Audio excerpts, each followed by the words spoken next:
Hola, soy María José Viz y os quiero leer de Platero y yo, La flor del camino. Qué pura, Platero, y qué bella esta flor del camino. Pasan a su lado todos los tropeles, los toros, las cabras, los potros, los hombres, y ella, tan tierna y tan débil, sigue enhiesta, malva y fina, en su vallado solo, sin contaminarse de impureza alguna. Cada día, cuando al empezar la cuesta tomamos el atajo, tú la has visto en su puesto verde. Ya tiene a su lado un pajarillo que se levanta. ¿Por qué? Al acercarnos.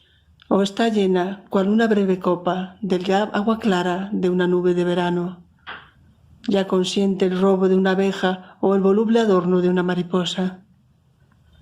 Esta flor vivirá por días, Platero, aunque su recuerdo podrá ser eterno. Será su vivir como un día de tu primavera, como una primavera de mi vida.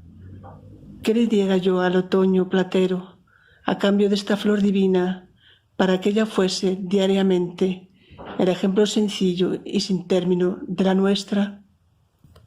Gracias.